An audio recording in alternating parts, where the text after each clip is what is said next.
Welcome, everyone. This is the first UBE class for the February 2025 bar exam, and we're going to start with contracts and torts today. The first part of the class will be substantive. We'll go over the questionnaires and go over the important facts that we need to know for the exam. We'll take a little break, and then we'll do another recording where we actually go over essays and we do issue spotting and we read some of the sample essays to really put to practice the things that we're about to learn.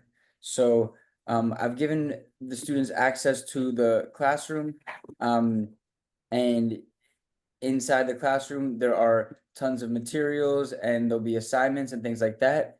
And for the first week, we're going to work on contracts and torts. So what I'm going to do is open up this questionnaire, and I'm going to open up like a new version of it, right? So that it's something that isn't going to change what's in the classroom, but it's something that we can work on together as a class. I'll probably add it to the classroom, so we'll call it UBE contracts questionnaire, and we'll say 12-7. I've done this many times, but each time it's, maybe a little bit different, and it's unique and depends on the class and the people who are here and what mood I'm in, what we write. So this will be today's definitions. So the first question is, what's the definition of a contract and what are the key requirements? I usually define a contract by saying a contract is an agreement between, I'll zoom in a little bit, two or more parties in which there are valid remedies at law, right? Key requirements, it has to identify the parties, the subject matter, and if goods under the UCC, the quantity. If, let's say, an employment contract, the salary, and if a contract for land, a description of the land, right?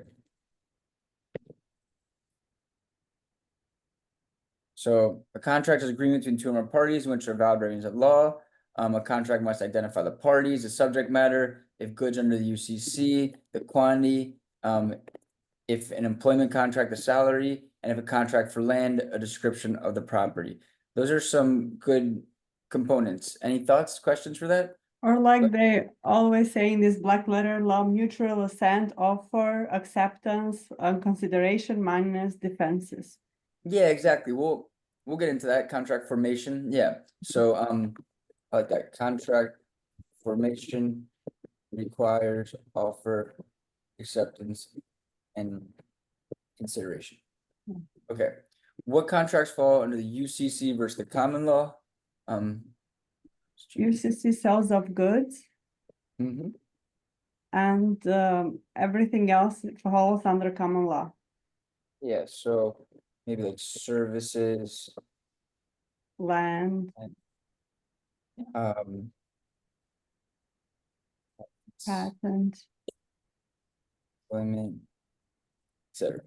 Mm. So we always kind of want to start off with the body of law, UCC or common law. I use this mnemonic that I teach people. It's more for Florida than for UBE, but it works. Is buy friends drinks, big drinks, BFD. The B is body of law, the F is formation, the the D is defenses, the B is breach, and the other D is damages. So like body of law, formation, defenses, breach, damages. Those five pillars, those five concepts are pretty much the main components of a contracts essay, and you can remember that mnemonic: buy friends drinks, big drinks, to just kind of orient yourself in a contracts essay and know that that's what you're typically going to talk about: body of law, formation, defenses, breach, and damages. So we'll continue on. what is the definition of a good and what's the definition of a service? So good would be all things movable Mhm. and a service, Tangible property, yeah, all things movable, I like that, tangible property. And a service would be, Performance. yeah, performance, I like that.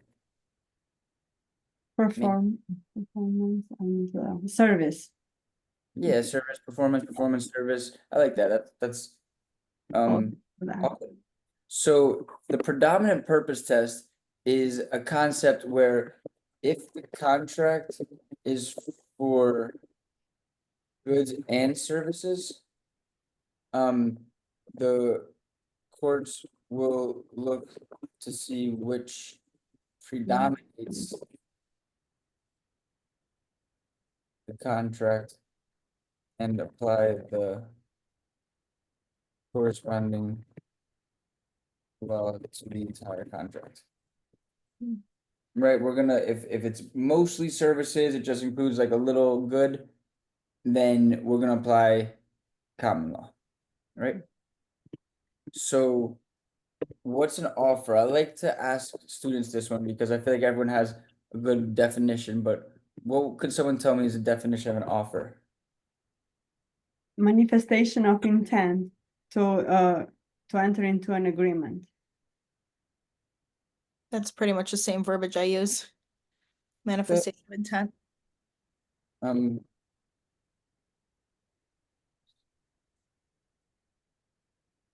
Okay. Um. So what's an acceptance? Agreement to the terms in the contract.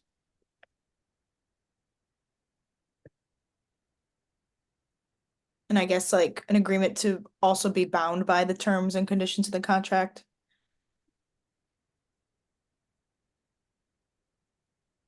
Fair enough, yeah. And then the mailbox rule will say offers are effective upon Receipt.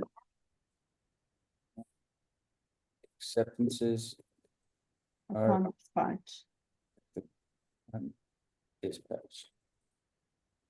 Cool.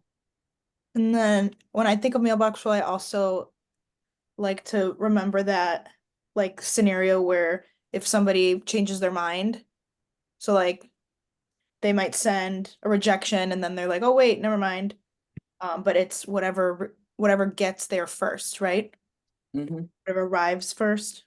But I did one question, I think one of these days, and it says that to come to your point, like when the party changes their mind, and like supposedly the correct question was when they received that acceptance, which was a little bit confusing. Yeah, I think this is just Not- the easiest way to recognize it is if someone sends an acceptance and rejection, or they send rejection and acceptance, and they're both, sent simultaneously or one right after the other, whichever arrives first should prevail because that's gonna be, what would bind the contract. It's a rare scenario that happens, but good to understand. Okay, so mailbox rule, and then what is consideration? We would have Bargain for exchange, yeah, a legal detriment. bargain for exchange of legal detriment or value. Promise. What does nominal consideration mean? So nominal means in name only. So minimal. Moral consideration means like in Jesus' name, maybe like or Words. yeah, because of religious beliefs. Pre-existing duty means like um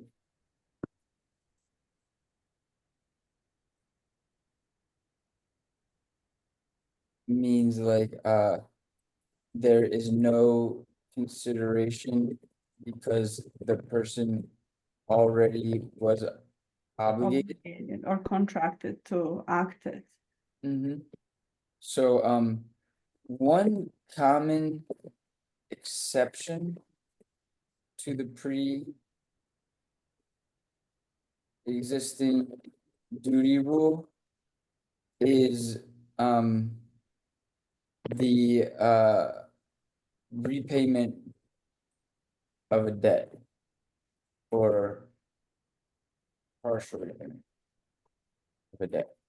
Like, even if, if you owe someone $1,000 and then you make a new agreement to pay them back $500, even though you already owed them the $1,000, so there's no new real consideration to pay the $500, that new enforcement will be enforceable under that theory that the repayment of a debt is an exception to the pre-existing duty rule. But the There's a question on your questionnaire over there, which I got it wrong about the attorney that already was obligated pre-existing Yeah, duty. exactly. Pre-existing duty rule, like, it's an interesting concept. Okay, when can offer be revoked and how can a third party revoke an offer? So I think the answer we're looking for is an offer can be revoked at any time before acceptance unless it's an options contract, right? Right. And a third party can revoke the offer by accepting. So like in that situation, if A gives an offer to B to sell B the car, but then C accepts the offer and buys the car, that effectively revokes the offer from A to B because they've accepted it. And then once B has knowledge of that acceptance, it effectively revokes the offer. For B, right? Yeah, for B, exactly. Okay. Exactly. What's the difference between a unilateral and bilateral contract? Well, I would say that unilateral can be accepted by performance, whereas bilateral requires contract information, offer acceptance, consideration. So unilateral would be like reward for finding dog. And then bilateral, like, contemplated agreement between parties. I always think of unilateral as like promise for an act and then bilateral promise for a promise. That's like how it makes, Yeah, I like that. yeah. Promise for an act. And this is promise for a promise. Okay. So what's an implied in fact contract versus implied in law contract? So implied in fact is like actions or lack of action constitutes acceptance and It's like conduct, right? or It's yeah. Yeah, I like that. So contract by conduct. For example, if Tommy mows Johnny's lawn and then mows Susie's and then mows Susie's and Susie watches and says nothing, it is most likely implied in fact contract for the same price as Tommy charged John. That makes sense, like you saw it, Susie, you knew that there should be a contract, you pretty much just impliedly accepted that, right? Implied in law would be like a quasi contract, or for example, a contract in restitution, right? Like, the court determines it is equitable to impose obligations on the parties. Does that make sense? A quasi contract, for example, contract and restitution, like you have to pay back the deposit, that would be an implied in law contract. Like, let's say there was a deposit for this course, and then, something happened where I couldn't teach the course. Well, everyone should get their deposit money back, right? But there's not really a contract that says they should get their deposit money back. That would be an implied in law contract that, like, it's only equitable for them to receive the deposit back because they paid it and they didn't get the service. Fair enough? Yeah. Cool, cool, cool. When can an advertisement constitute an offer? Is very specific in how the offer can be accepted. For example, it details time, place, and manner of payment. Fair enough.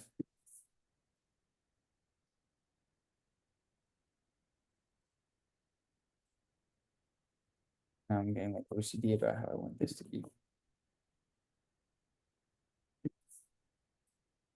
Appreciate you all being here. I already taught a class this morning on Florida. I like this class a lot more.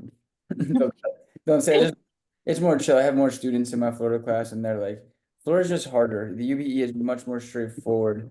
They're not trying to like trick the students as much. Okay. So, what else? What special rules apply to merchants? This is a pretty tough question. Bottle of forms is the first one. Forms provision. Mhm. Firm offer. Cool. Um, No additional consideration. yeah, I was gonna say that for modification, no additional consideration. From The written confirmatory memo. Mhm. Yeah. The I think technically the perfect tender rule is a merchant rule. the assurance, I think a 30-day assurance. 30-day rule for request further assurance. This might be a silly question, but what is the written confirmatory memo rule?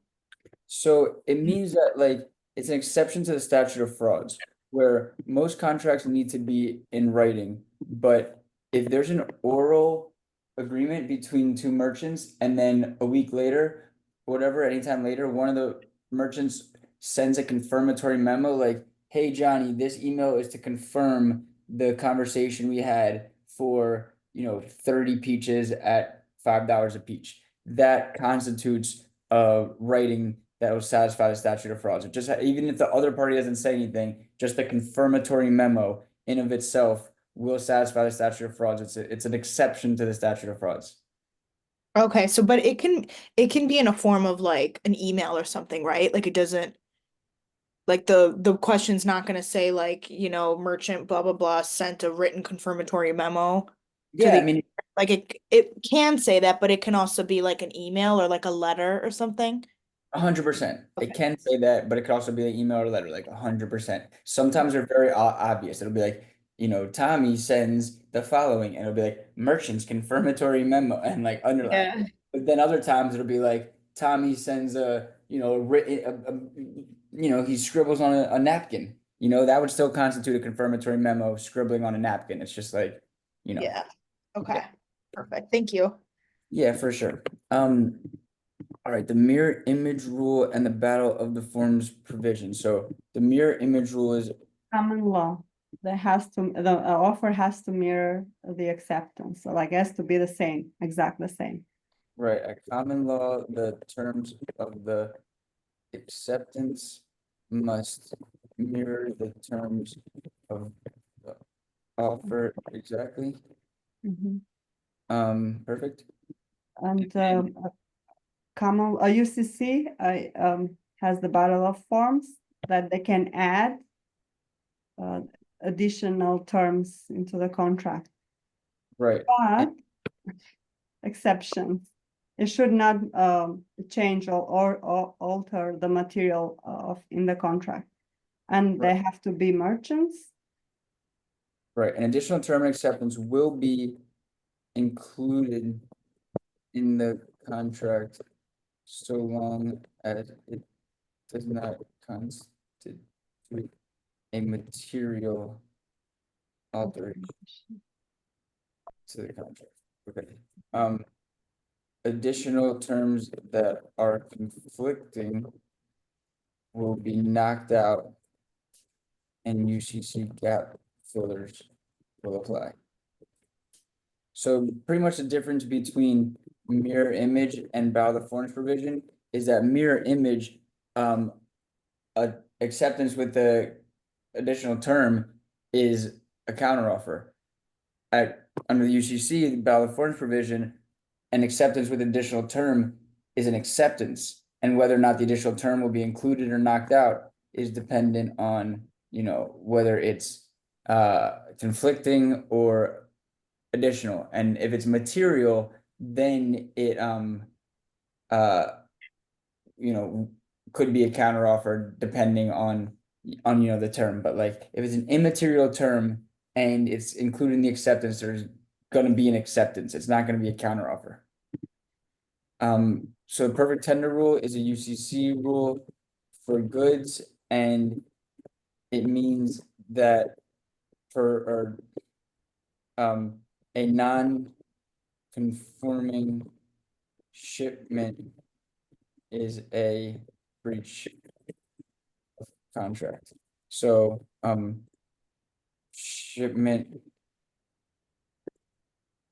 to goods must be delivered as promised. So it's interesting to think about the UCC and the common law when you compare formation and execution. When it comes to formation, at common law, they're very strict. It has to be the mirror image. The acceptance must match the offer exactly. When it comes to execution, they're a little bit more laid back. It just has to be, substantial performance. The UCC is the opposite. When it comes to formation, they're a little more relaxed. It's like, okay, valid forms provision, additional term, is fine. But when it comes to execution, the UCC is a lot more strict. It's perfect tender. It has to be exactly, 500 blue widgets. It can't be 499 widgets. It can't be 500 green widgets. It has to be an exact delivery. So that's kind of a good way of thinking about it. UCC is more strict when it comes to performance, and common law is more strict when it comes to formation. So promissory estoppel is this concept that theory of detrimental reliance for enforcing obligations of a contract. Right, like this could be another exception to the statute of frauds. Like we have a contract that should have been in writing, but it was oral, but the other party detrimentally relied on the agreement and went out and spent money, in good faith under reliance of the agreement. Therefore, the other party would be stopped from, denying the obligations of the contract. Promissory estoppel is a tricky one, but it's good to just associate it with detrimental reliance. So statute of frauds means that there are certain contracts that must be in writing and signed by the party to be charged. Sure. Why is it important? This is a very common defense to contract formation, right? Like, that's if you learn anything in law school, you get it in writing, right? If you're a lawyer, that's like the number one thing. You get paid $1,000 an hour to tell your client that. You should get it in writing. What are the types of contracts that statute of frauds applies to? So, Marriage, yeah, exactly. Go ahead. my leg, yeah. Marriage, year, Land, land. secretaryships, Mhm. Goods, $500 and more.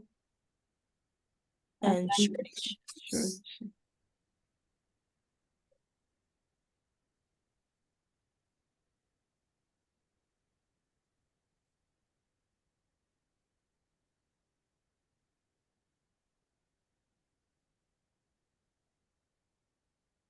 Suretyships is when you take responsibility for somebody else's debts, right? Yep. And sureties. So contracts in consideration of marriage, contracts for land, contracts that cannot be completed within 1 year, executorships, contracts for goods over $500, and suretyships. Executorships, that's like say guardian. And suretyship, let's just say that's a debt of another. Cool. How do you overcome a statute of frauds defense? So this is a mnemonic that I like to teach. I think this is what separates us from the other guys, right? SWAP is a good mnemonic for memorizing ways to potentially overcome a statute of frauds defense, and this stands for specially manufactured goods. Yeah. Written confirmatory. Specially manufactured goods. Written confirmatory memo.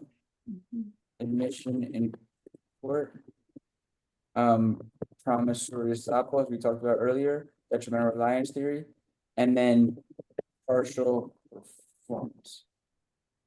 Like, yeah, it should have been writing, but we already I already started singing a song. I already got on stage and started dancing. I already started performing. That'll overcome. So those are some good mnemonics. All right, what's the difference between a mutual mistake and a unilateral mistake? Mutual mistake. Both parties were mistaken. Yeah, there's no meeting of the minds. And the contract could be like completely rescinded. Yeah, allows for rescission or reformation. Right, unilateral mistake means that only one party was mistaken. And they will bear the burden of that mistake unless the other party is aware of the mistake and essentially took advantage of it. So what is duress? I'd say is a threat that induces acceptance, and undue influence is abuse of a position of power due to a special relationship between parties. For sure. So how are they different? They are different because duress involves threat. Yeah. And does not need to be between parties with a special relationship. I know I'm kind of just repeating what I said earlier, but I mean, they answered the question. All right, what is incapacity? What are different things that can render a person incapable? So how we define incapacity? Mental information that renders, I guess that's not a word, mental infirmity. Or disability. Yeah.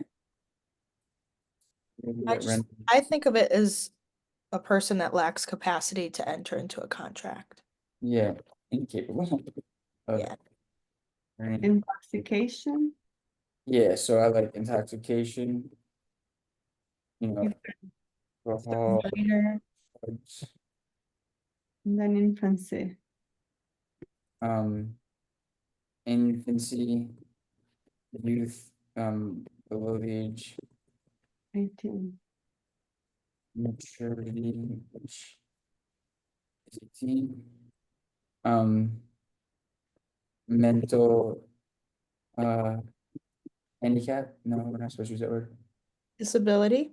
Yeah, there we go, mental disability, low IQ or, uh, I don't know what word I'm supposed to use, like maybe Down syndrome or similar condition. Yeah. Yeah, there we go. I'm getting good at this. What else? Intoxication, infancy, mental disability, um, uh, um, I'd say like old age, essentially. Yeah, like dementia people, yeah. These are some things. All right, what are two types of unconscionability? So procedural and substantive.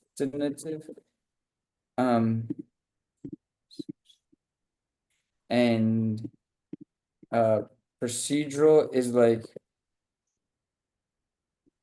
is taking advantage of a situation like water in a desert.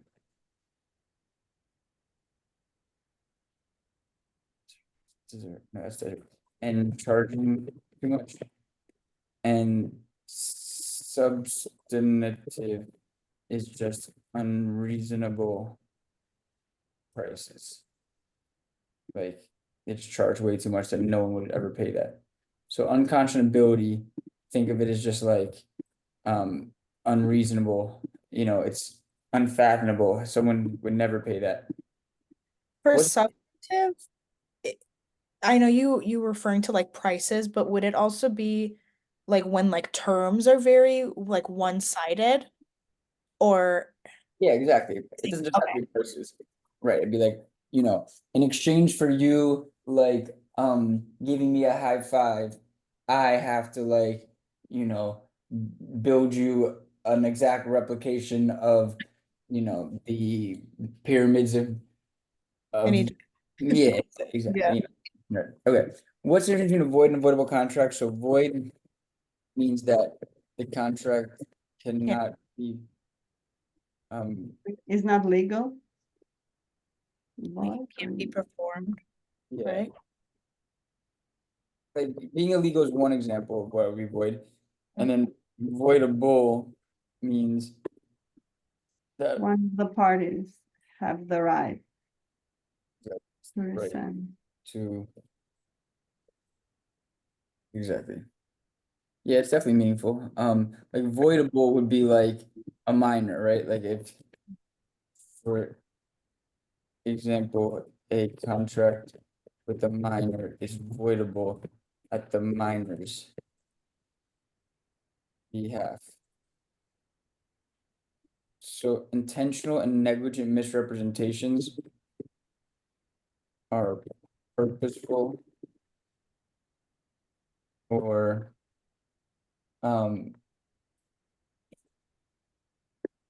negligent, let's just say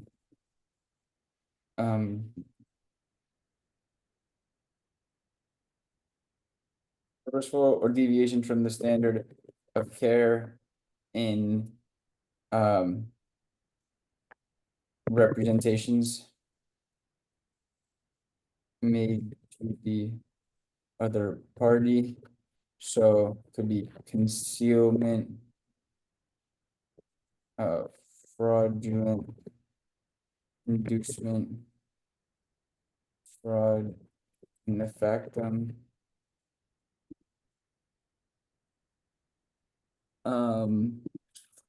false assertions, etc.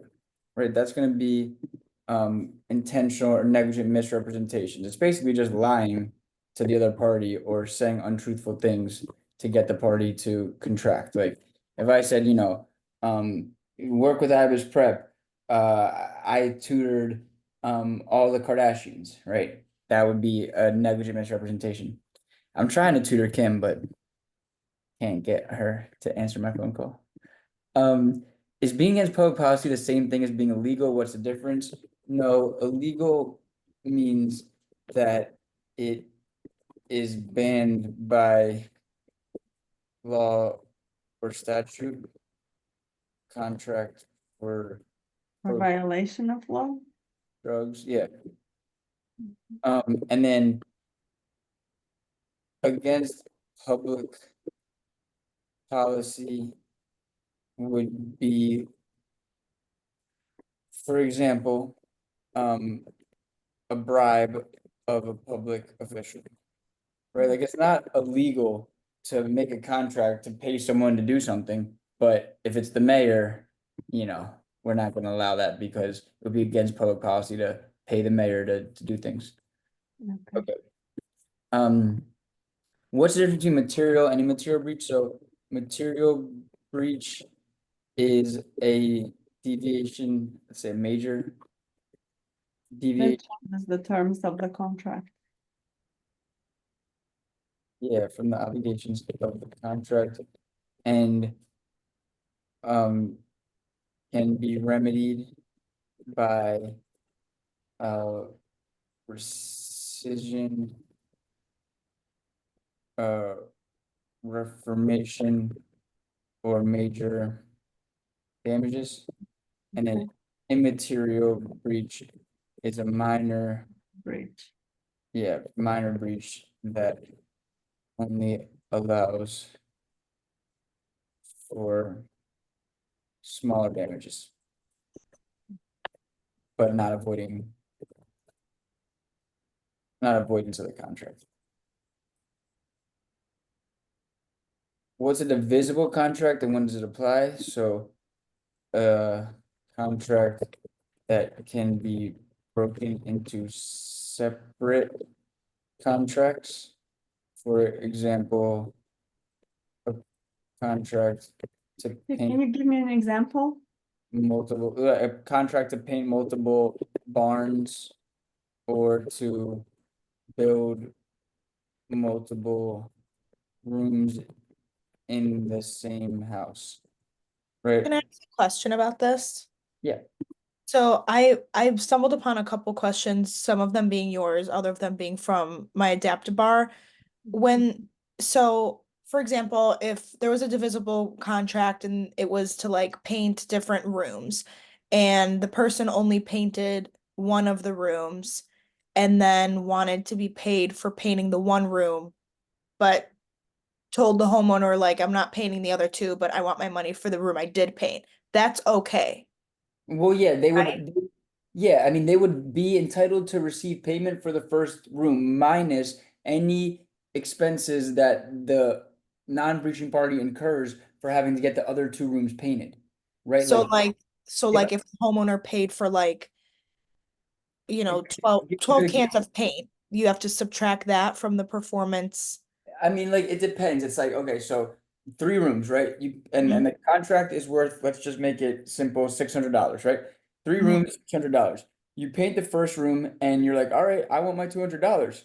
And I'm like, well, let's see, I gotta get the other rooms painted. And then I'm like, man, I got 2 rooms gotta be painted, boomity boom. And then someone's like, I can do it for $500. No other choice. All right, shoot, you do it for $500. Well, now look at what happened. You spent $500 when it was only supposed to cost you $400, right? Because it was supposed to be $200 per room, $600 total. But because of the circumstances, it was last minute. You had to get someone in to paint at $250 per room instead of $200 per room. 2 rooms remaining, you end up spending $100 extra.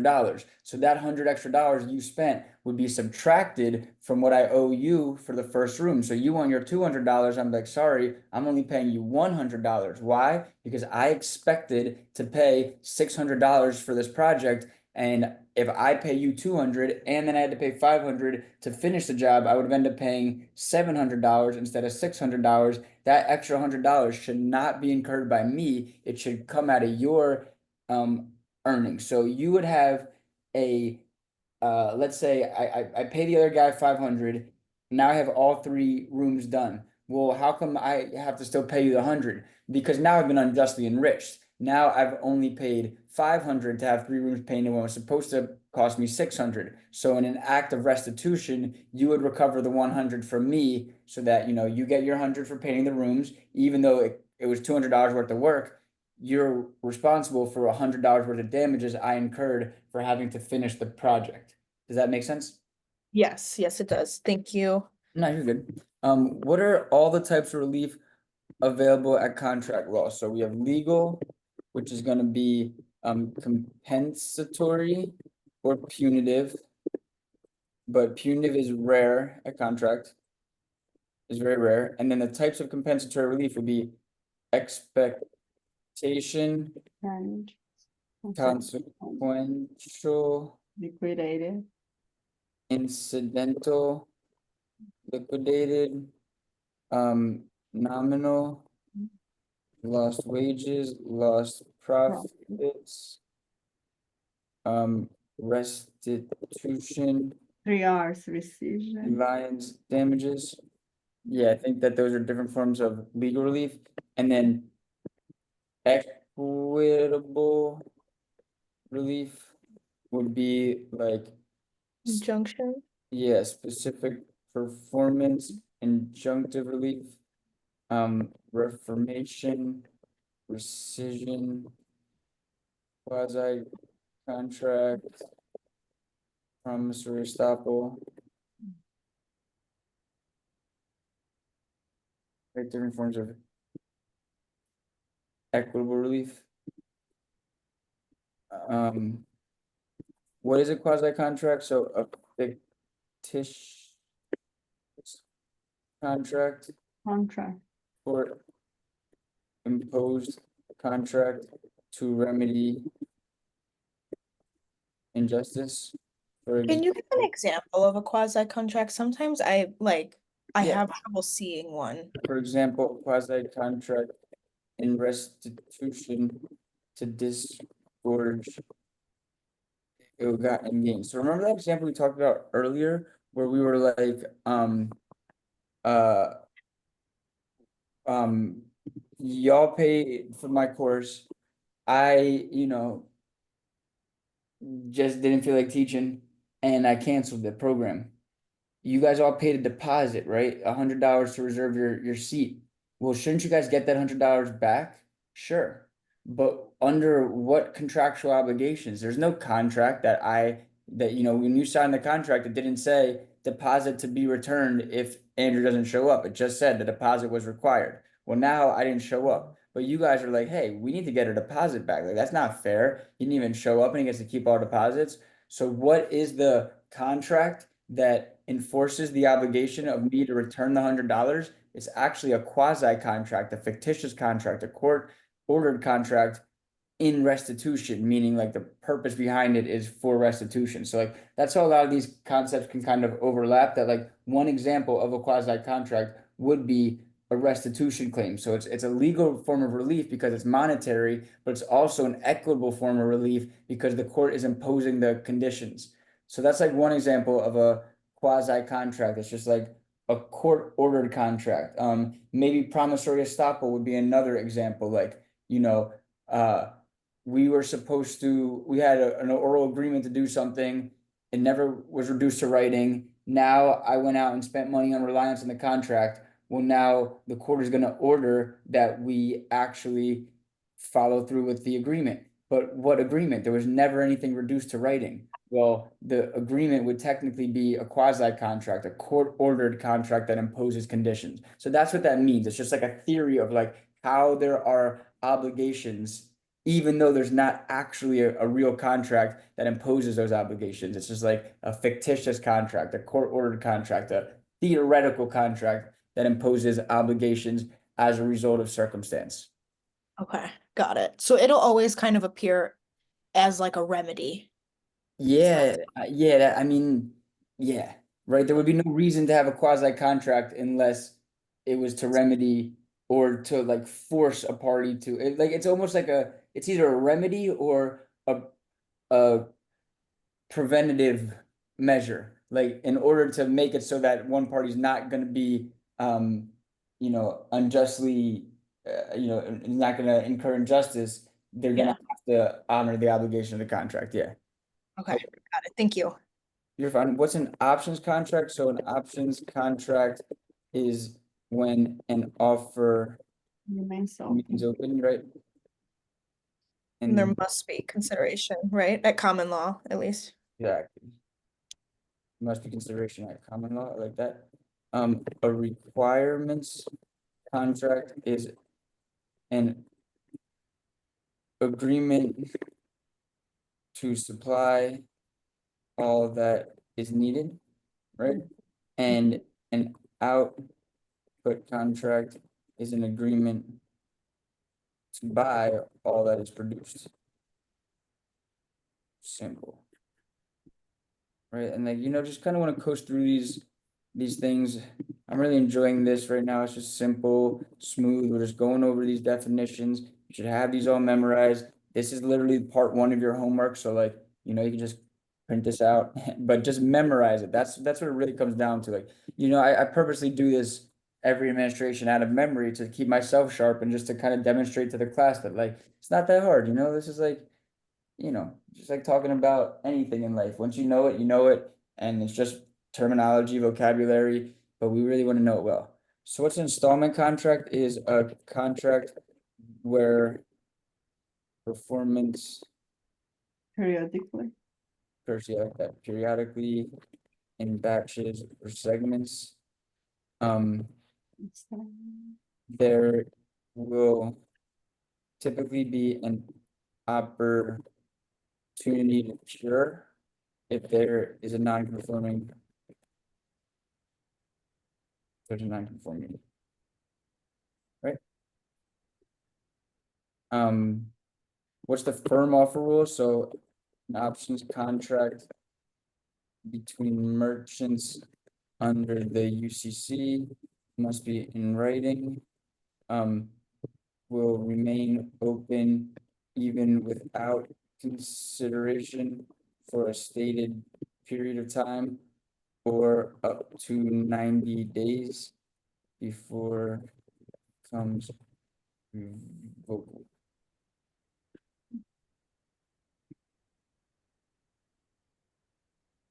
What are the implied covenants of good faith and fair dealing? I mean, that's just like, under the UCC and implied at common law.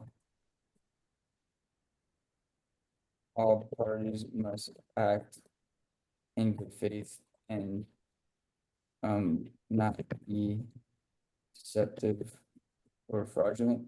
I mean, that's like one way of thinking about it. Like you always seek to punish the fraudulent, bad faith party, and you'll seek to impose conditions of good faith. Like you have to make reasonable efforts to satisfy the conditions of the contract if you contract with a party. So what's the difference between impossibility and practicality and frustration and purpose? So impossibility is No way to complete the contract. And I There's always no like way. to think of it as like impossible for anyone to perform it. right. Sometimes I would think like only the person contracting can't do it, but it's kind of like everybody can't do it. Right. If the impossible just can't be performed, impracticable be very difficult to be performed, and frustration of purpose means No reason. yeah, there is no reason to perform the contract. Super solid. All right, parole evidence rule. Parole evidence means that oral or extraneous evidence is inadmissible to contradict This is kind of the hardest in the the contract terms how to of define. a fully integrated contract. right? Oral extraneous evidence is inadmissible to contradict the terms of a fully integrated contract. It's pretty simple. Like, why do we have a contract? We have a contract so that we can see the terms. The four corners of the contract, those are the terms. Okay, we talked about maybe we were gonna include a pony, maybe we are gonna include a donkey, but we ended up saying it was gonna be for, horses and goats only. Like, that's what we're gonna stick to because that's what we agreed upon. We're not gonna talk about the negotiations. We're gonna, we've narrowed this down to an agreement. Let's look at the agreement. However, there are some exceptions. So like conditions to contract. Uh, to explain or clarify ambiguous terms, to show custom trade usage, to show defect information, to show an additional supplemental term, but not a conflicting term. Can I ask a question about the trade usage aspect of this? Yes. So I came across a question where it was like, two people, they were two merchants, I believe, and there was a contract and they had agreed on one price, let's say $20. But then as, they were performing, there ended up being like some sort of a discount. So like the actual contract said one price. Then when they were actually performing, it was like another price. And then trade usage somehow came into the question. So I'm confused about like if there's a situation like that where like a contract says one price, orally or through performance we agreed on another price, and then there was like a point of contention, do they go off of like a trade usage price or then do they go off of the original contract price? I mean, I'd have to see the exact question because Okay. it really depends. Like the hierarchy goes, the agreed upon price, the terms of the contract are prevailing. Like that's what we agreed upon. And then after that, it'll go course of dealing between the parties, and then after that, it would go custom trader usage. Right now, if your question, like if it's saying an additional term or clarification of a term or understanding of a term, then yes, we would allow the customer trade usage to come in to, as evidence, not necessarily it's the prevailing and guaranteed answer, but we're going to allow it to come in as evidence. But like, if it's to allow an oral term to come in to conflict an agreed upon term, probably we wouldn't allow that term to come in, but we would allow the customer trade usage to come in to try and clarify the term, but like it's not going to be black or white that like is what's going to be used. I mean, it's a that's why I say it's a fact specific question, Yeah. but yeah, it's not an easy test. It's just more about understanding like the generalized concepts. Parole evidence, we're not going to allow in this extraneous evidence. We will let it in under these certain exceptions. This isn't the MBE, this is the UBE. So it's more about just writing the essay and fleshing it out, and you'll get the points for it if you can recognize that it's a parole evidence issue. And how we recognize that, if they try and bring in, some evidence of an outside conversation to, to we just try to use that to conflict or to supplement the contract, and it'll bring up the conversation. The issue is whether the parole evidence rule will apply. The rule is that there are certain exceptions, and then the analysis could go either way. So it's a good question. Yeah. So we're partially and fully integrated writings. So partially means it is not intended to be complete. Fully integrated means there is a merger clause and it is intended to be the complete expression of the terms. All right, so I mean, they really don't like, it's not gonna turn on whether there was a merger clause or not. Like it's just like, again, like I said a second ago. It's just about having the conversation, identifying the issue, writing the rules, doing the analysis. It'll all be fine. So conditions precedent and subsequent, so conditions precedent mean something must occur before there are obligations, and conditions subsequent mean that after performance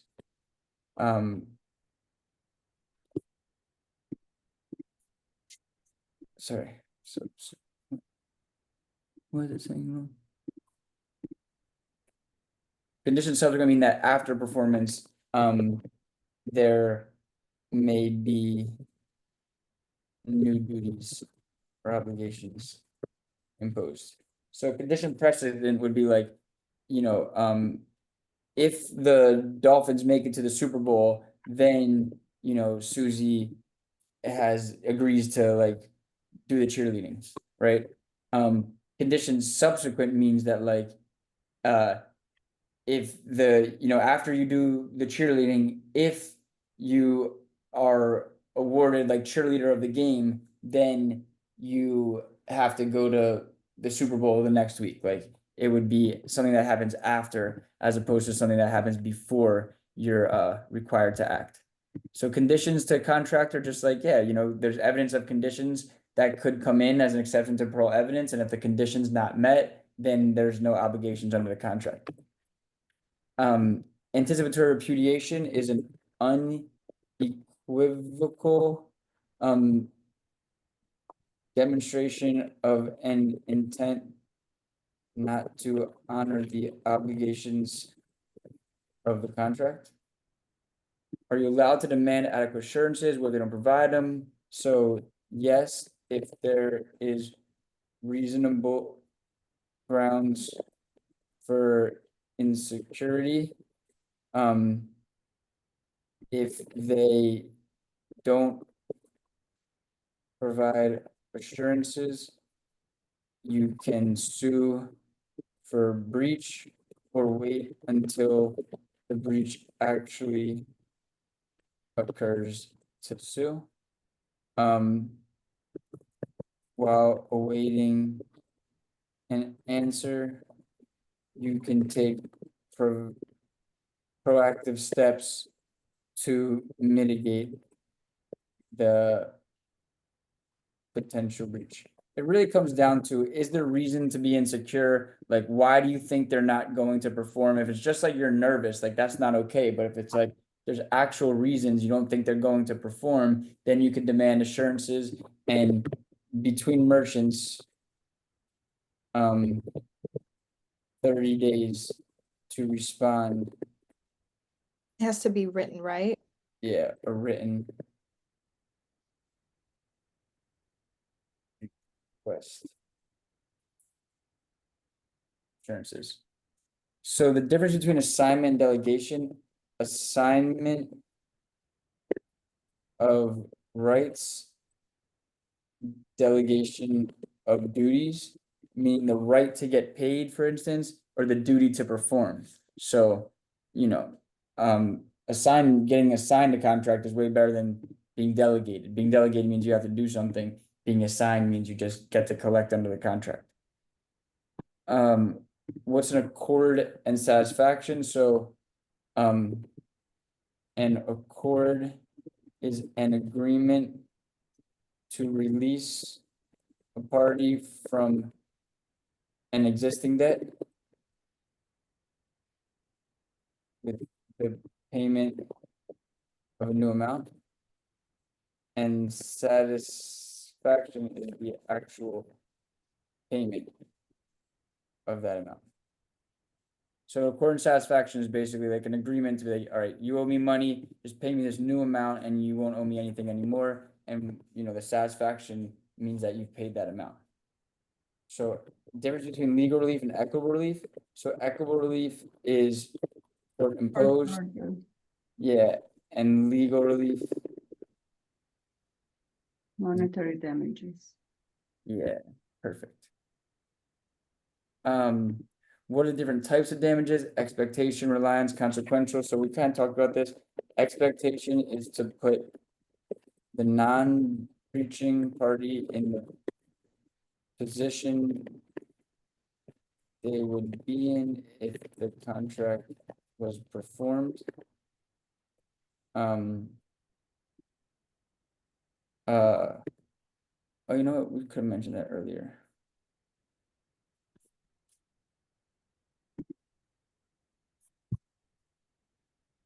I say reliance, and here it says, oh, reliance, never mind, we actually mentioned that. Okay, so, expectation, but non-breaching party in the position they would be if the contract was performed.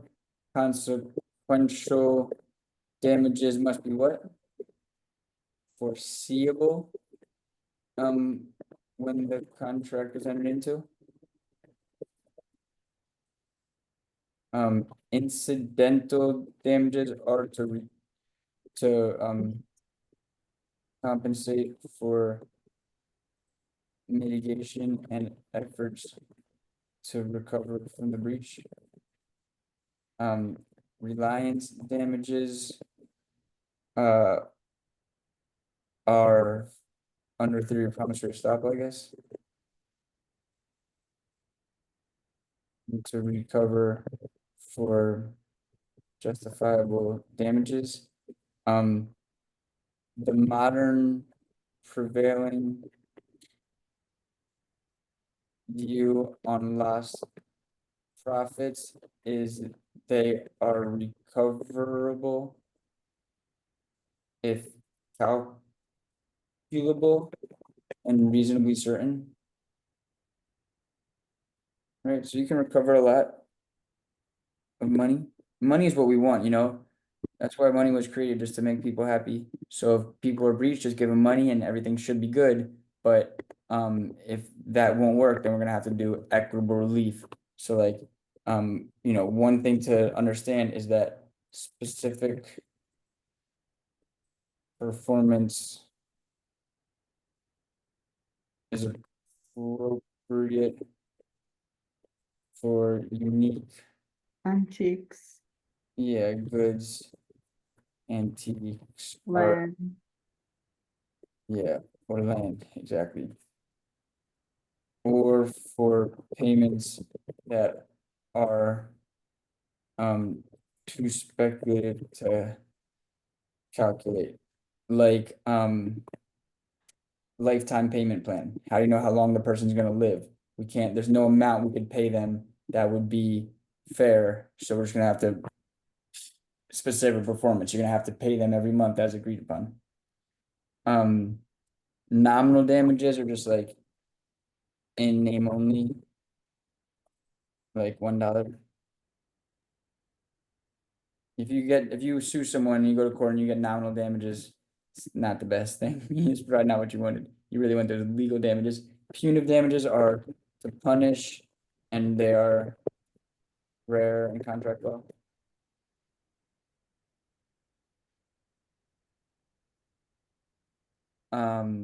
What's a liquidated damages clause is so damages that are calculated in advance because, breach. yeah, they would be too speculative in the event of a breach.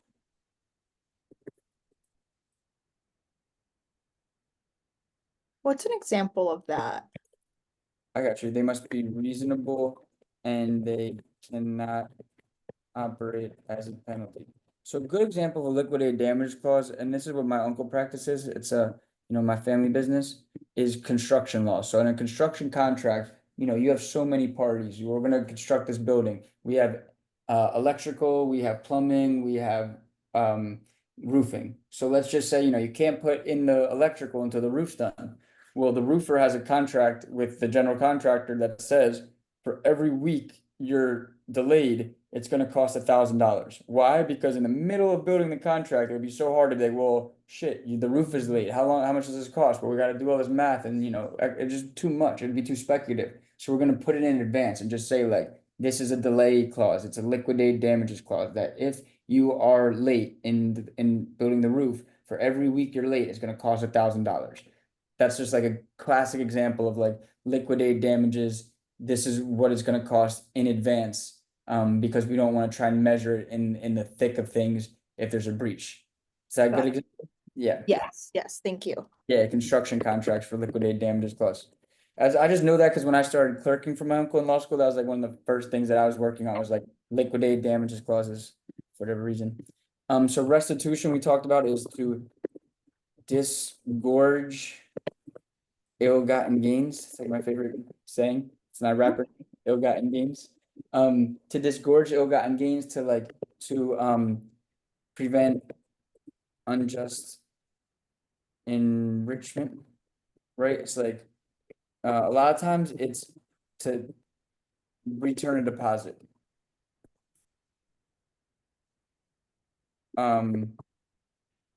Or a way for a breaching party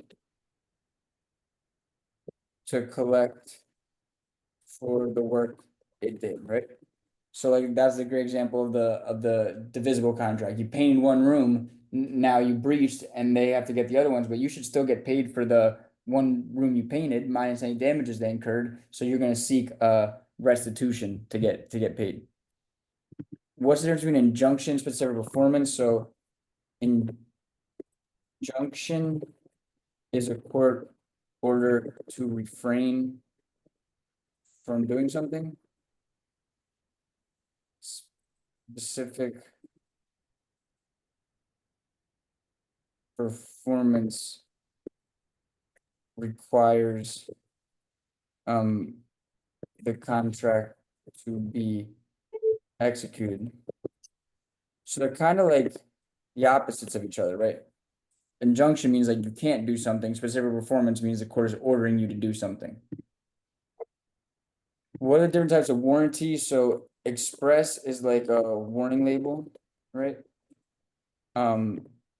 Merchantability. And we'll talk about this in torts, is like the product works. Product works. And then fitness for a particular purpose means the product works for a specific purpose. I mean, that's fair enough. So yeah, those are just, warranties that come with the products, typically a products liability case. How can a warranty be explained? So expressly or implicitly, right? Usually expressly like a statement on the product. Implicitly for like, unforeseeable misuse. Right, like if they use a product in a way, like someone uses scissors to cut off their ear like Picasso, I mean, they're probably not reliable because it's not foreseeable that someone would use it that way. Unforeseeable, why is that not a word? Foreseeable.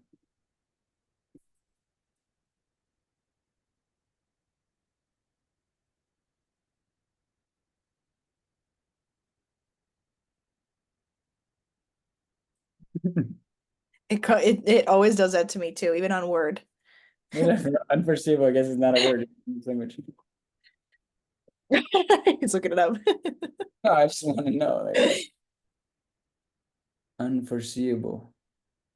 Unforeseeable word, I guess not. It would be not foreseeable. Yeah, non Yeah, not foreseeable, yeah, not foreseeable. All right, I guess we'll accept that. we all know we all know what we mean. Yeah. Unforeseeable misuse. Non-foreseeable. Does that work? All right, accept that. Okay, that's fair enough. Non-foreseeable is the better word. True. You won again, Microsoft Word. Okay, and then what are third-party beneficiaries? When can they enforce contract for rights? So they're intended or incidental. Intended are named or contemplated in the contract.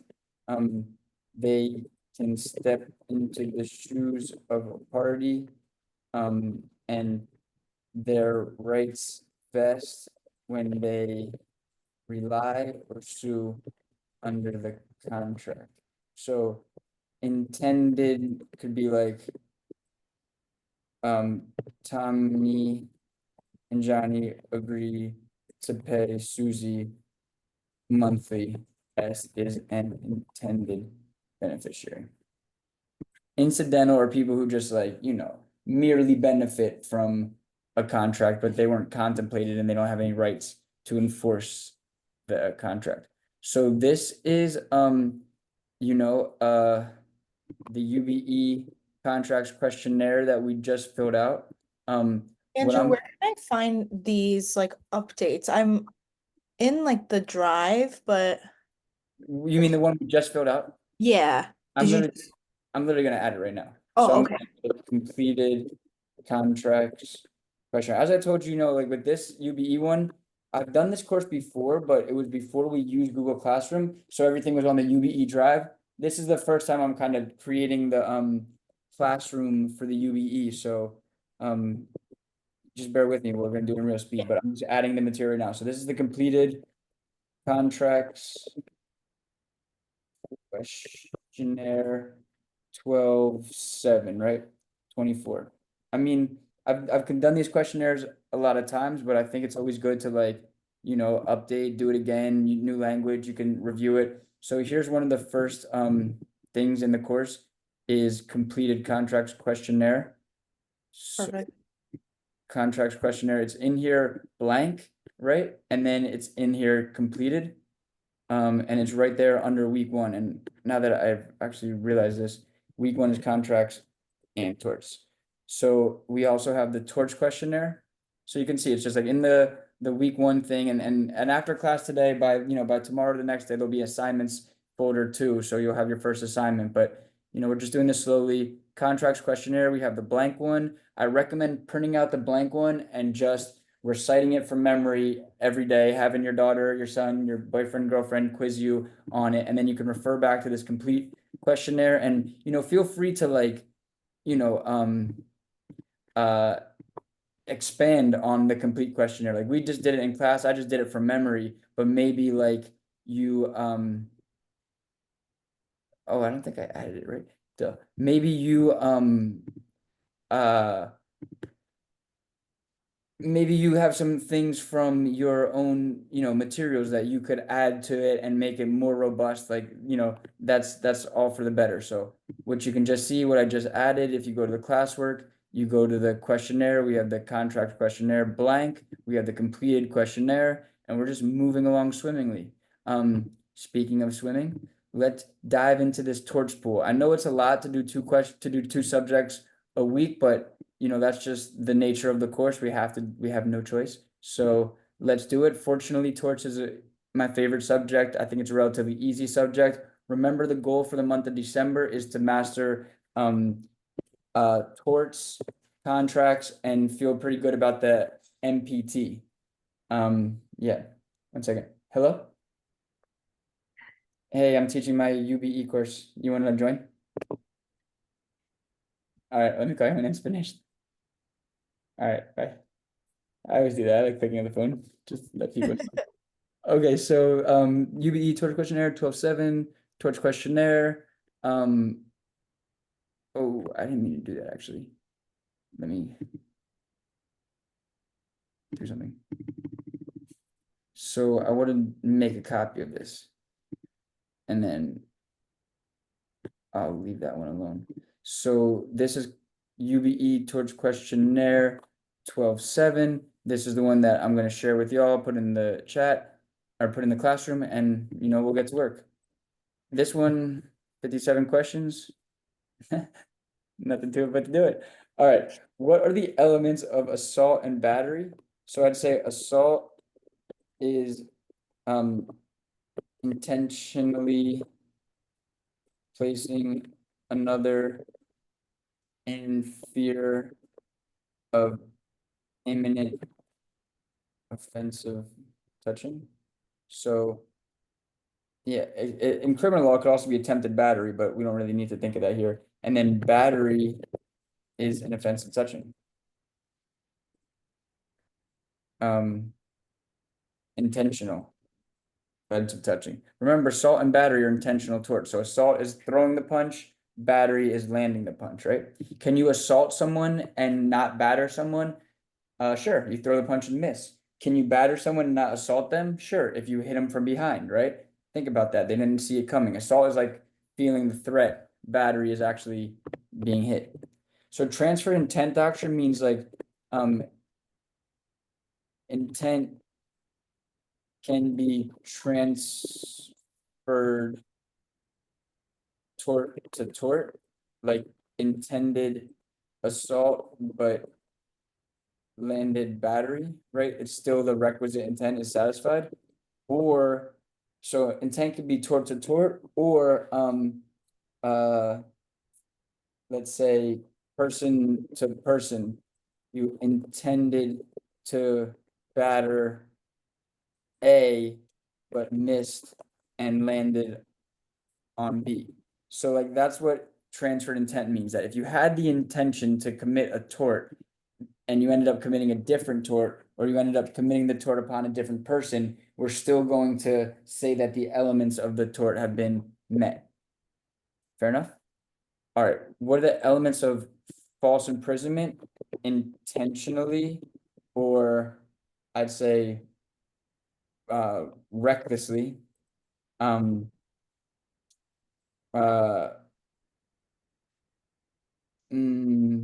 this is that one. Intentionally or recklessly confining a person against their will. Fair enough. We'll think of the shopkeeper's privilege, which is like reasonable detention for inspection if suspected of thievery, right? Like everyone understands the shopkeeper's privilege. Is thievery not a word? No. Okay. And right, so these are the intentional torts: assault, battery, false imprisonment. Intentional infliction of emotional stress is outrageous conduct that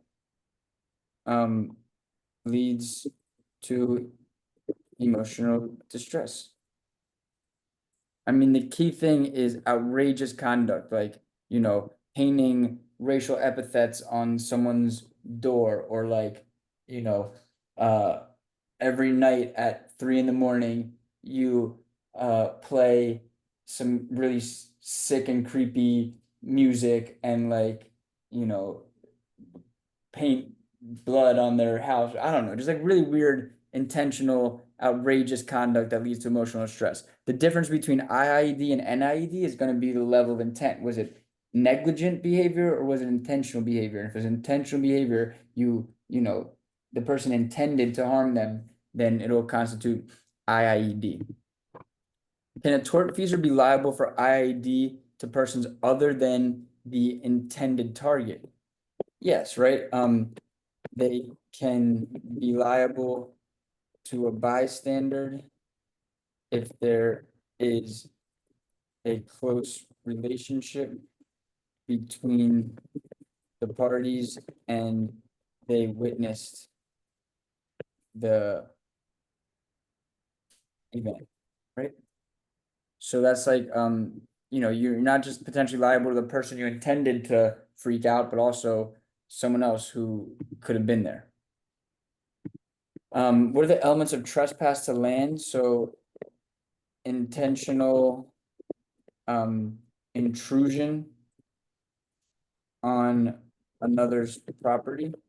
Now, when I say an intentional intrusion, it just means like the movement was intentional, like you intended to step on the property. You didn't necessarily intend to trespass, but you weren't pushed onto the property. You didn't like, you know, someone didn't knock you over and you fell there. You like walked onto the property. It was your own volition and it constituted trespass. It doesn't need to be your own person too. It could be like throwing a rock. It could be like an object. So that's going to be what trespass is. It's an intrusion. Sorry.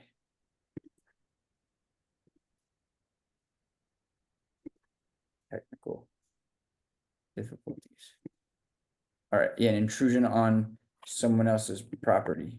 So we have assault, we have battery, we have the transfer intent doctrine, we have false imprisonment, shopkeeper's privilege as a, quick exception to false imprisonment, IIED, outrageous conduct, IID to another person if there's a close relationship and they witness it, and then trespass to land, intentional intrusion upon another's property.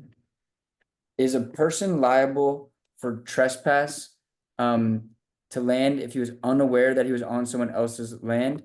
Yes, as the act of trespass is not concerned with intention to trespass, but intention to commit the act that constitutes trespass. Fair enough? Yeah. All right.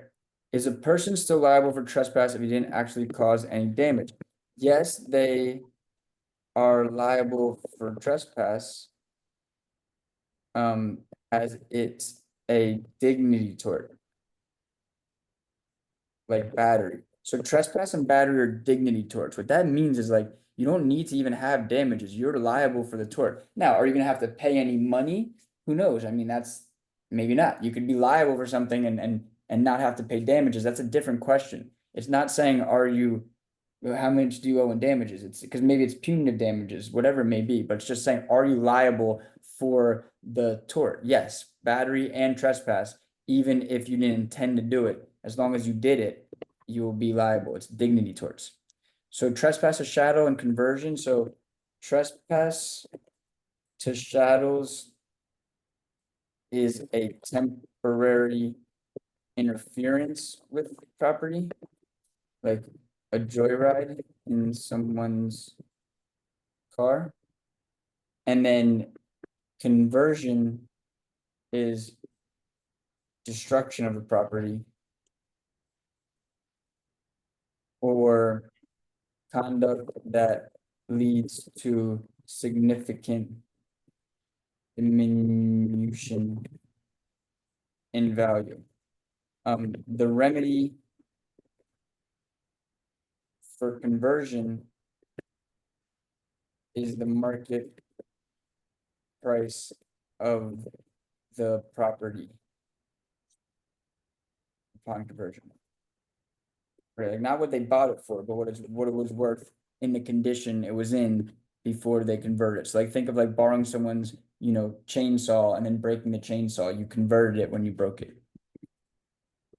They're very similar. There's like a lot of torts have like corresponding crimes, like conversion is pretty much corresponding to theft. It's like you deprive someone totally of the value of their property. It just was a tort, not a crime. So we're an invasion of privacy torts and their elements. So we have the mnemonic I flap, right, which stands for intrusion upon seclusion. That's just, invading someone's personal space, like a peeping Tom. False light, which is like portraying someone in a manner that is not an accurate reflection of them. It's very similar to defamation. Like Florida, the state that I tutor a lot, Florida doesn't even recognize false light because it's so similar to defamation. But there is a recognition of false light in many jurisdictions. So appropriation is going to be like, or misappropriation. That's using someone's likeness for commercial purposes without permission.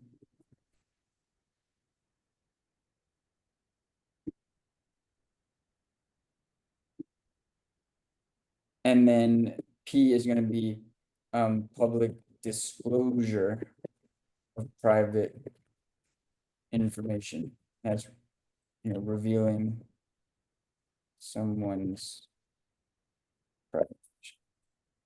So those are the invasion of privacy torts, right? Intrusion upon seclusion, false light, appropriation, and public disclosure of private information.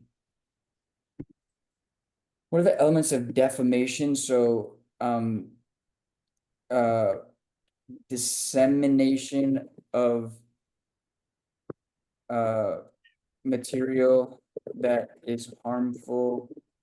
I'd say dissemination of material to a third party that is harmful to another's reputation. So it could be slander is spoken, libel is written or published. And we'll get into some of the intricacies of defamation in the subsequent questions. So are there special defenses? Yeah, so truth is always a defense to defamation, right? Like if what you said was true, if the business is true, fam, then it's not gonna be defamation. Does it matter whether it's written or spoken? I mean, another defense is that it wasn't heard by others.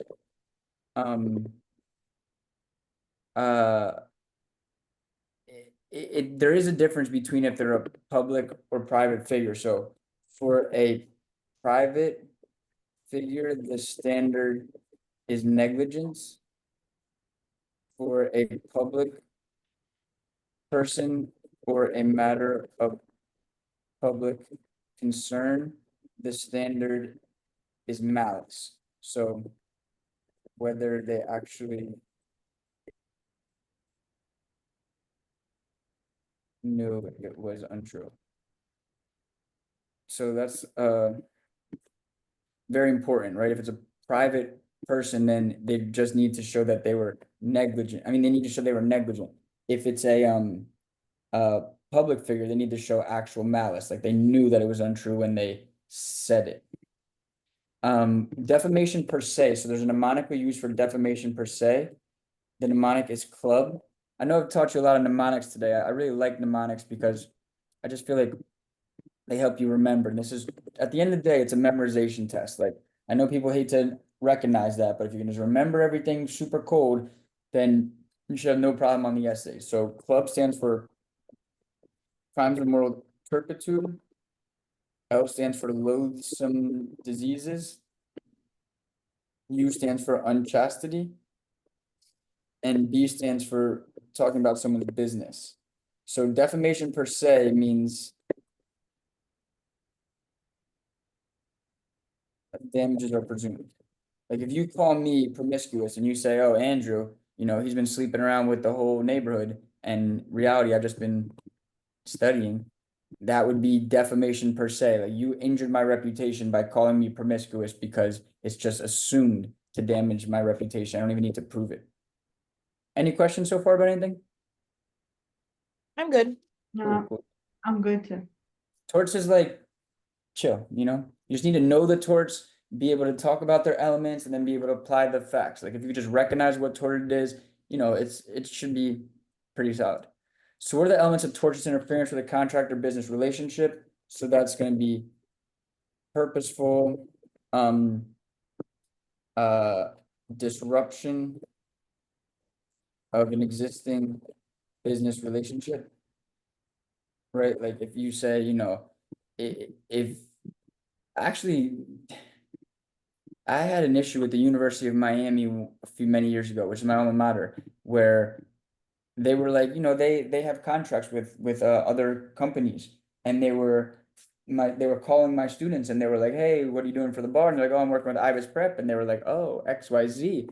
And I sent University of Miami an email, and I was like, I don't think you should be saying XYZ to them. Like, these are my students, and to say anything is kind of interference. And he told me to go eat a cactus, basically.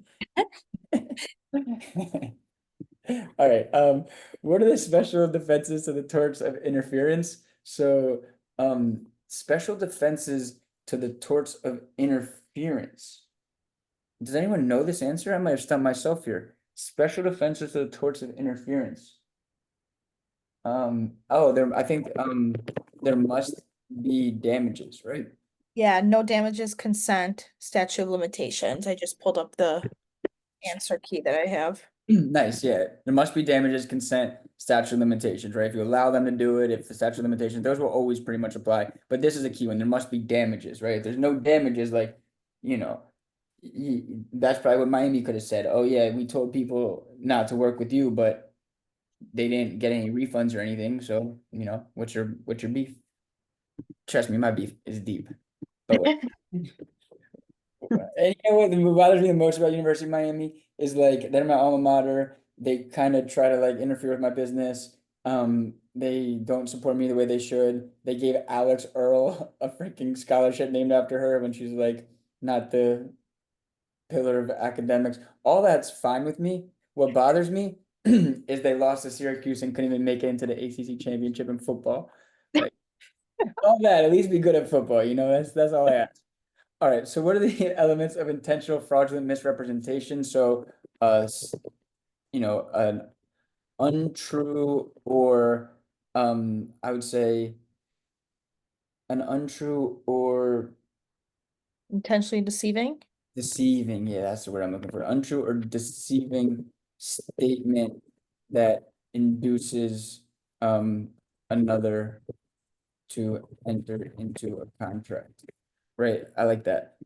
Fraudulent misrepresentation, they induce you. It's kind of the same thing. There must be damages, right? As a tort claim, there must be damages. As a contract claim, it's still a breach, but as a tort claim, you have to have damages for misrepresentation. So cool. What are the various defenses to intentional torts? Note there are a lot. I didn't write this question here. My tutor Matt Beckerman did. He's kind of funny like that, I guess. There are a lot. So I would definitely say we talk about statute of limitations.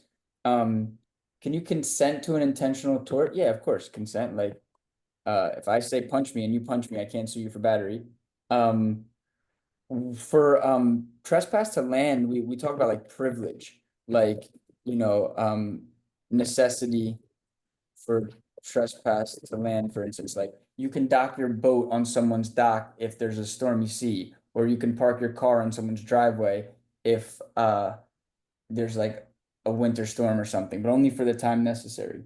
So statute of limitations, consent, privilege, necessity for trespass to land.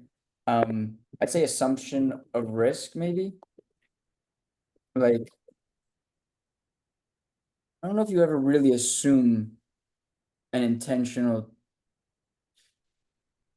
I guess it's kind of along with consent, like you assume that you might get punched by people intentionally if you're going to like a punching party, I guess. I don't know. That's not the best one. Are there any other ones if you have the answer key for intentional? Let me look. What are we on? 18? So Yeah. consent, public and private necessity, privilege, self-defense, Oh, defense, yeah. defense of a third party. And defense of others, yeah. Yeah, That's true. Self-defense and defense of others, especially, for like battery, like, if someone's attacking you, you're allowed to fight back. and defense of property as well. Okay. Right, so sometimes, you're privileged to act in a tortious manner under these certain circumstances. So what's the difference between public necessity and private necessity? So private is to protect yourself. Public is to protect the community. Private, you are only liable for actual damages, and public, you are not liable for any damages, right? I mean, the thought process is if you're saving the public, then why should you have to pay? It's public policy, like you want to help people. So if you trespass and you you know, mess up someone's dock or something on your boat, you don't have to pay for that dock because you're a hero. You saved the day. Now, if you're only saving yourself and you mess up their dock, you have to pay for the dock. But the key is you're still not liable for trespass because you have a defense. So what's the difference between public and private nuisance? So private nuisance is an annoyance to a particular party. It's brought by individual, sorry, individual. And public is annoyance to community, and it's brought typically by the Attorney General, I'd say. DA or something like that. So that's private nuisance versus public nuisance. A defense to nuisance would be that like the person has abnormal sensitivities. Like if you sleep during the day and my kids are playing outside, that's not a nuisance. You're just like not normal. All right. What's the significance of the pulse graph case? I think this is to establish the zone of danger slash foreseeable plaintiff. This is like Cardoza and Andrews, you know, like when does liability end? Like if there's, you know, someone who has a bomb on a subway, are they liable to everyone in the whole city? Like potentially it's just like whatever's foreseeable or whoever's in the zone of danger. So the elements of negligence, duty, breach, causation, and damages. Never forget that, right? Damage or causation will be actual and proximate. Under what circumstances is there an affirmative duty to act? Like if you have a special relationship slash existing duty. Like if you're like a police officer or something.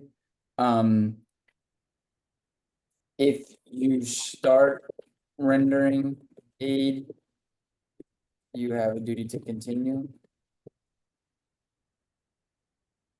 Most jurisdictions have Good Samaritan laws, right? That protect heroes. So you don't really have you know, an affirmative duty to act. Like if you're just like a doctor on a plane, you don't have to save the person unless like, you know, they're your patient or something, or like there's an affirmative, there's like an existing relationship or you started giving care. Those would be some scenarios you have an affirmative duty to act. Do psychologists ever have a duty to warn third persons of statements made by our clients? Yes, if they are a threat to the community or are attempting to perpetrate a crime. I think that's a good example. What's the reasonable person standard? An ordinarily prudent person under similarly situated circumstances, right? How would they be called to act as a reasonable, prudent person? What standards is an adult with a mental disability held to? What about adult with a physical disability? So an adult with a mental disability will be held to the standard of an adult with a similar disability, but not for a low IQ or something like that. It has to actually be like, you know, a disability, and the same for physical. A reasonably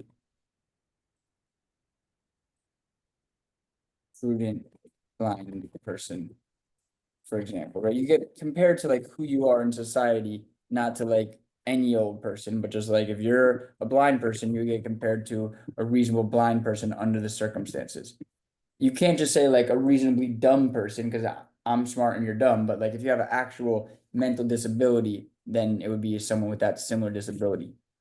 One question that I got stuck on when I took the MBE many years ago, I just remember getting stuck on it, was like an amateur skier, will they be held to the standard of care of a reasonably prudent amateur skier or a reasonably prudent skier?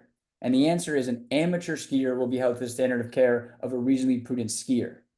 But an expert skier will be held to the standard of care of a reasonably prudent expert skier. You don't get a reduced standard of care for being an amateur. You chose to be out there and do the activity, but you will get a heightened standard of care if you're an expert at something. You can't just like deny being an expert if you're like really good at it.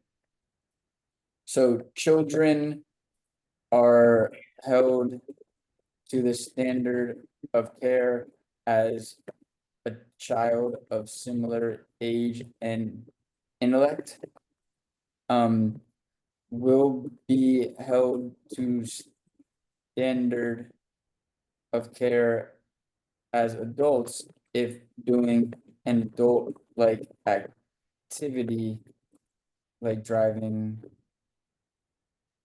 car, right?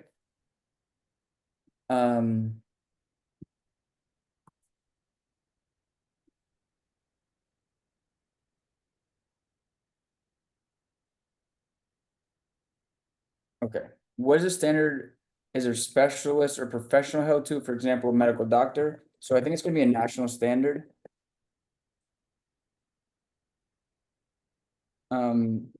For medical specialist, right? Doctor in similar field. What's there between actual and proximate cause? So actual is the but for cause. Proximate is the foreseeable plaintiff zone of danger considers intervening and superseding events.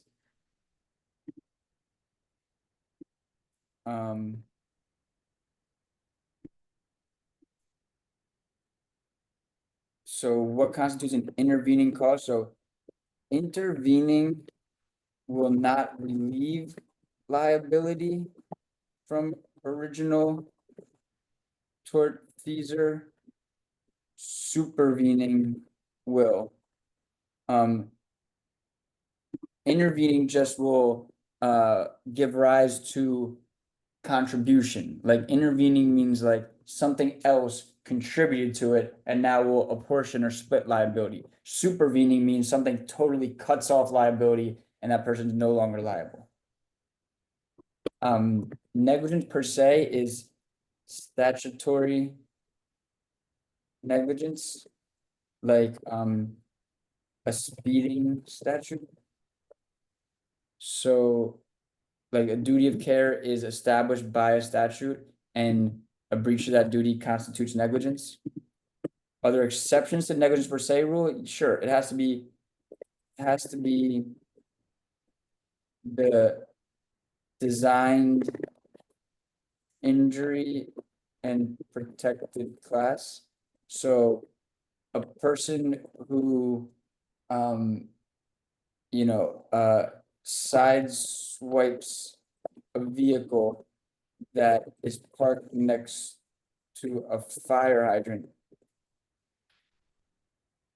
and not sue under a negligence per se theory.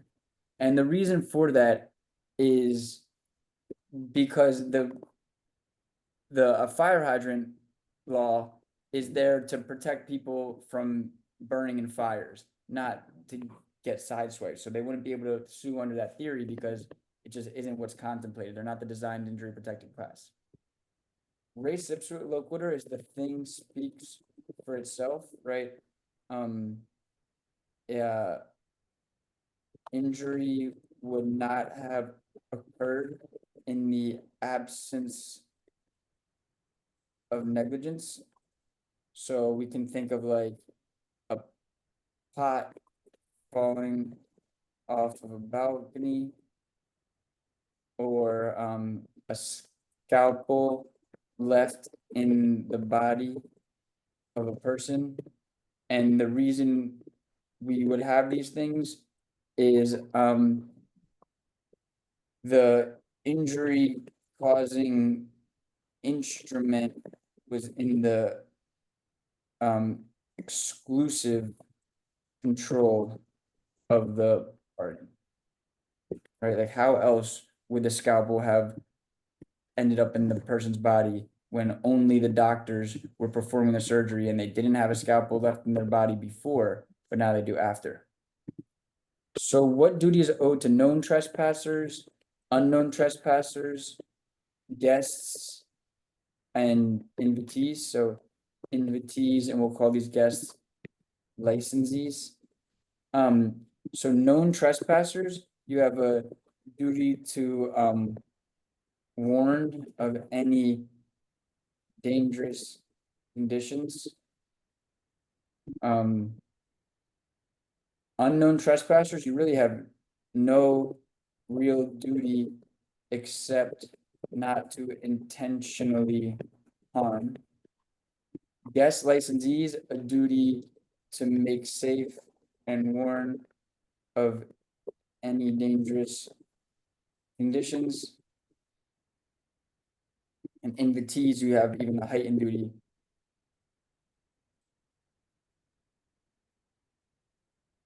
I'd say a heightened duty to warn and make safe and to make reasonable sweeps of the premises to ensure safety. So it's kind of just like there's a heightened standard that, if they're a business invitee, they're gonna have, you owe them a lot of, you owe them a heightened duty. If they're an unknown trespasser, you really don't have any duty to them. You had no way of knowing. If they're a known trespasser, I mean, you can't like pretend you didn't know that they were gonna cross your property. And then if they're a licensee, you have a duty to make safe and to warn them and to kind of treat them in a better manner. But the hierarchy goes unknown, you owe the least to, and then invitee, a business invitee, you owe the highest duty of care. What's the attractive nuisance doctrine is dangerous instrumentalities that lure children into a property. Trespassing children will be treated as invitees, meaning like you can't say you had no duty to warn or to make safe because they were trespassing. No, their trespass was expected because you lured them onto the property. A very common type of attractive nuisance is the broken trampoline, right? If a kid plays on a broken trampoline on your property, you lured him onto the property by having the broken trampoline, and you had a duty to warn or make safe. What's the difference between negligence standards, pure comparative, partial, and contributory? So pure comparative negligence means a party can recover even if 99% at fault. Partial comparative negligence means a party can recover damages so long as they are not more than 50% at fault. And contributory means that a party who is at all negligent themselves is barred from recovery. So assumption of risk, for example, bars recovery. The majority rule is pure comparative negligence, that like anyone can recover. Just because you were negligent yourself isn't going to bar you from recovery. It will be proportional. Even if you were 90% at fault, you could recover that 10%. So these are the different theories they'll tell you what it is on the UBE, thankfully. You don't even have to know which jurisdiction you're in, they'll tell you, and you can kind of talk about all of them if they don't tell you. When is a plaintiff deemed to have assumed the risk of negligent conduct? For example, a bomb inspector, if there is an explosion, right? Like that's part of your job. You assume the risk, you expect bombs that they could explode. That's why you're inspecting them.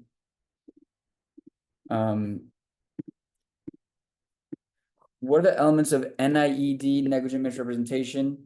So similar as IIED or, intentional misrepresentation, just negligent standard.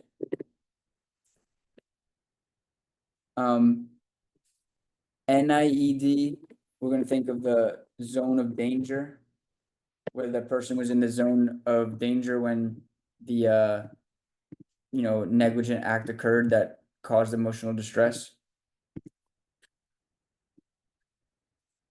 Can there be negligent defamation? Yes. Negligent defamation of a private person is possible. Okay, so strict liability, we're cruising through this outline. I know it's a lot, but we'll get through it and then we'll look at some essays. We'll take a quick break and then look at some essays. What is the scope of an owner's liability for harm or damages caused by his domesticated pet? What about his farm animal? What about his wild animal? So wild animals, strict liability. Domesticated / farm animals, it'll be a negligence standard, right? Whether they should have known, whether they had reason to know, things like that. If your animal is known to be dangerous, then you'll be held to strict liability. So the one free bite rule, it's been abolished in certain jurisdictions. But strict liability after dog has bitten one time. The first time it wouldn't be strict liability. You had no reason to know that the dog would bite because he'd never bitten before. They've abolished that in a lot of jurisdictions, including Florida. What's the definition of an abnormally dangerous activity? So like blasting, demolition, things like that. Just like really abnormally dangerous activities that cannot be guaranteed safe with any amount of precaution. So strict liability will apply to inherently dangerous activities, wild animals, or products liability. So here, what are the elements of strict products liability? So note that if strict liability fails, they can also sue under the negligence standard. That's sure, but strict products liability means a supplier, manufacturer, retailer, producer, or supplier, manufacturer, retailer, producer, or supplier, manufacturer, retailer, producer. What am I missing here? Or distributor, sorry. I was on mute this whole time, but I was saying distributor, and I'm like, why is he not answering me back? But I was on mute. You're good, yeah. Supplier, manufacturer, retailer, producer, distributor, places a defective product in the stream of commerce. Anyone downstream of the defect can also be held strictly liable. Right, it's just like you put a bag of chips that had a rusty nail in it or something. That would definitely be strict liability. Who is considered a commercial supplier? Some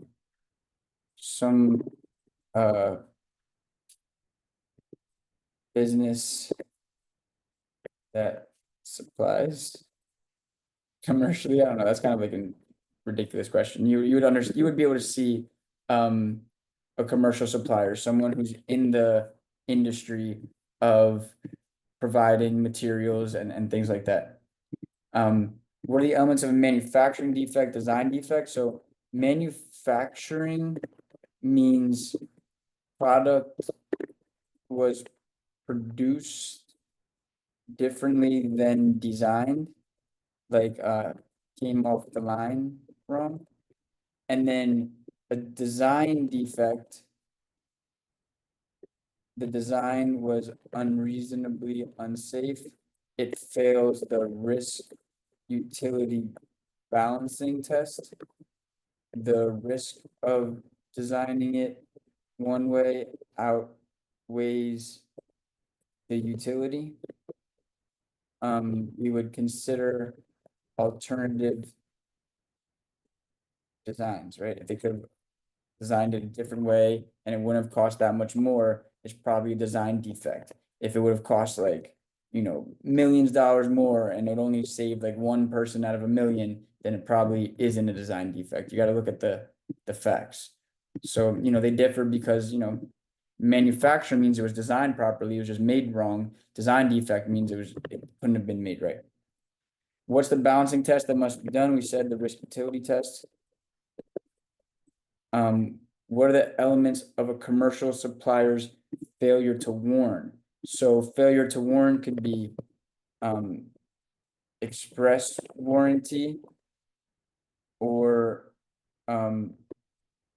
inadequate warning, right? But it's not necessary for open and obvious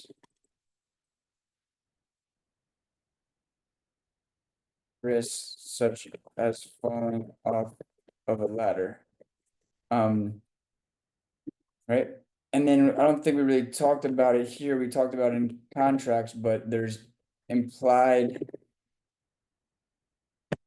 warranties of merchantability and fitness for a particular purpose. These are all things you could talk about when talking about strict liability and prox liability. And then liability generally, what's the eggshell plaintiff rule? We take the plaintiff as we find them. Right? Yep. What's vicarious liability? Response employer. So employer is liable for employee. We'll call it third party liability. What is the scope of employment?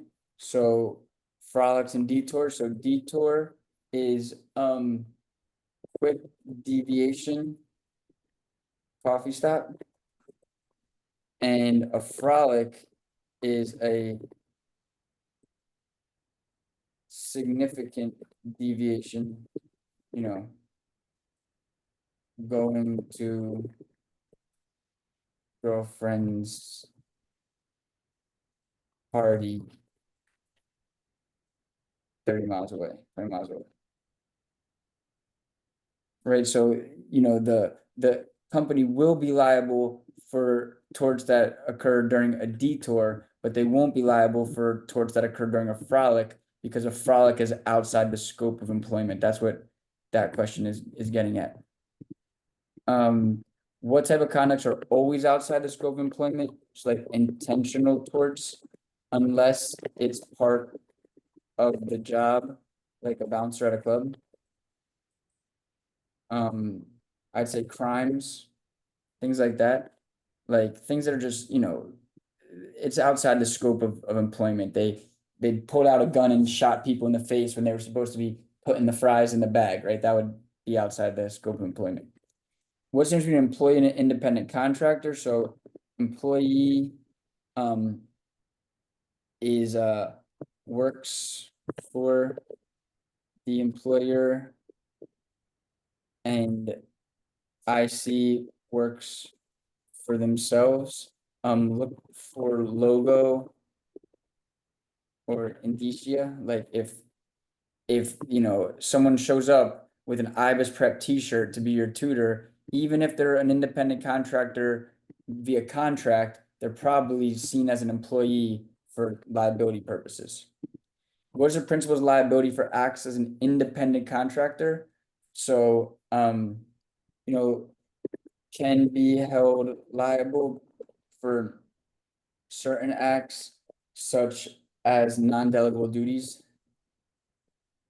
Right, like a mall has a non-delegable duty to maintain a safe premises, so even if the mall hires an independent contractor to keep the floors clean, the mall could still be liable and the independent contractor can be liable because it's a non-delegable duty. Market share liability means if there is a fungible product, like prescription medication, fungible means they're all the same.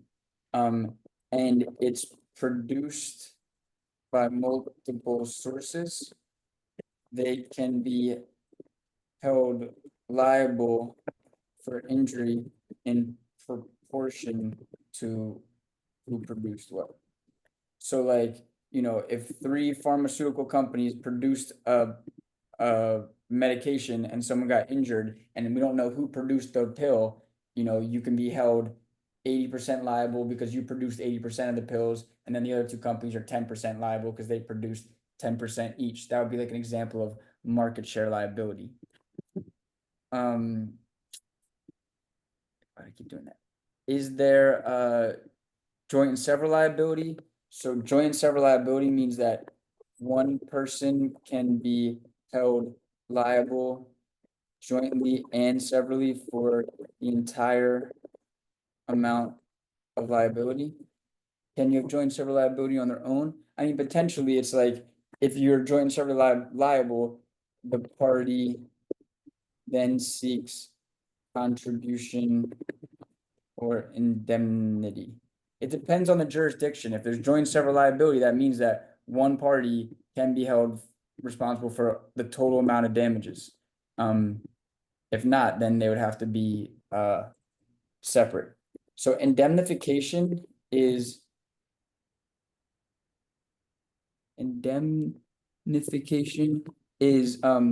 seeking total coverage for damages from another party. And then contribution is seeking partial coverage for damages from another party. All right. And then what is the doctrine of alternate liability? So alternate liability would be like the defendants must show they did not cause injury. For example, like a shooting range incident. There's like someone was shot by a bullet, and under the theory of alternate liability, we would make the defendant show that their bullet didn't hit the person instead of the other way around. It's rare, but it is a theory that they can, you know, that they can incorporate sometimes. And then why are punitive damages allowed for intentional torts but not negligence? They are to punish, usually limited to 3 times compensatory or let's say like $500,000.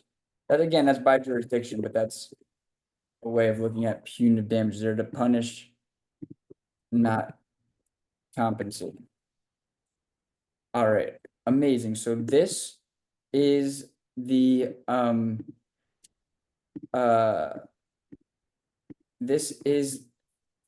torts questionnaire that we just did as a class. I'm going to do the exact same thing right now, which is add it to the classroom so you can see in the UBE complete course. It's going to go right here under the materials that we've done for today. So I'll add it in real speed. Completed torts questionnaire, and then I'll add the link right here, and we'll say completed 12/7/2024. Post it, and you all can see that questionnaire is gonna go right here. So pretty simple. I mean, this is how the class is gonna go. We're gonna do these questionnaires, we'll put them in the class, and then at the end of class, you're gonna have assignments that are gonna be right here. I haven't given you the assignments yet, but it's gonna be 2 practice essays. So what I'm gonna do is we're gonna take like a 5-minute break. We'll come back at 6:40, maybe at the latest 6:45, and look over some essays, and that'll be the second part of the recording. But yeah, I really appreciate everyone for hanging with me so far. I'm gonna stop this recording.